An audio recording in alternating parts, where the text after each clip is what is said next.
Well, with that, let's move on. Israel is heading for yet another major political battle. After completing a rare full 4-year term, Prime Minister Benjamin Netanyahu's government has now officially dissolved the parliament. And this now sets the stage, remember, for the elections that could reshape the country's future.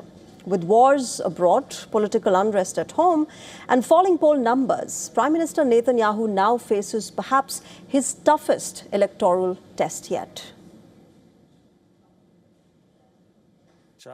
The next sitting will convene approximately 2 weeks after the elections. This session of the 25th Knesset, is hereby closed. With the Knesset dissolved, this clears the way for national elections on the 27th of October this year. For Netanyahu, remember, it's more than just another election. It's a referendum on his leadership, his controversial judicial reforms, and his handling of wars in Gaza, Lebanon and Iran. But this dissolution is historic for another reason as well.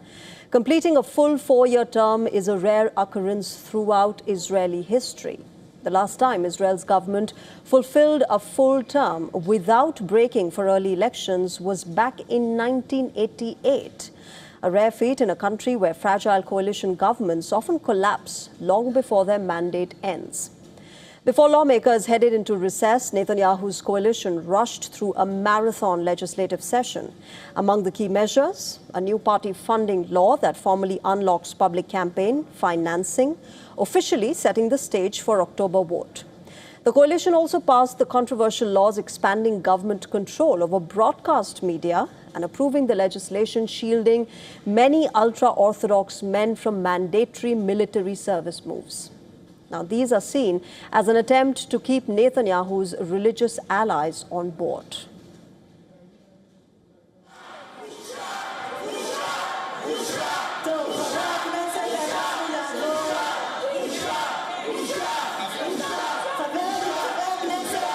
Netanyahu attended part of the debate, drawing cries of shame and leave from the opposition lawmakers.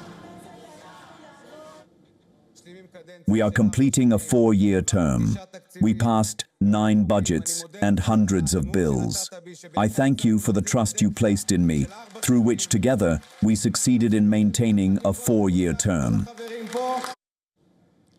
But despite celebrating a full term, the political road ahead isn't going to be smooth. Opinion polls suggest Netanyahu's Likud party is trailing the opposition, while his coalition remains short of the 61 seats that are needed to retain power. A newly formed centrist party led by former military chief Gadi Eisenkot has surged in popularity, while the opposition leaders are already declaring the election as the beginning of political change. Nevertheless, 27th of October may not simply decide the next government in Israel. It could determine the future of Israel's longest-serving Prime Minister, Benjamin Netanyahu.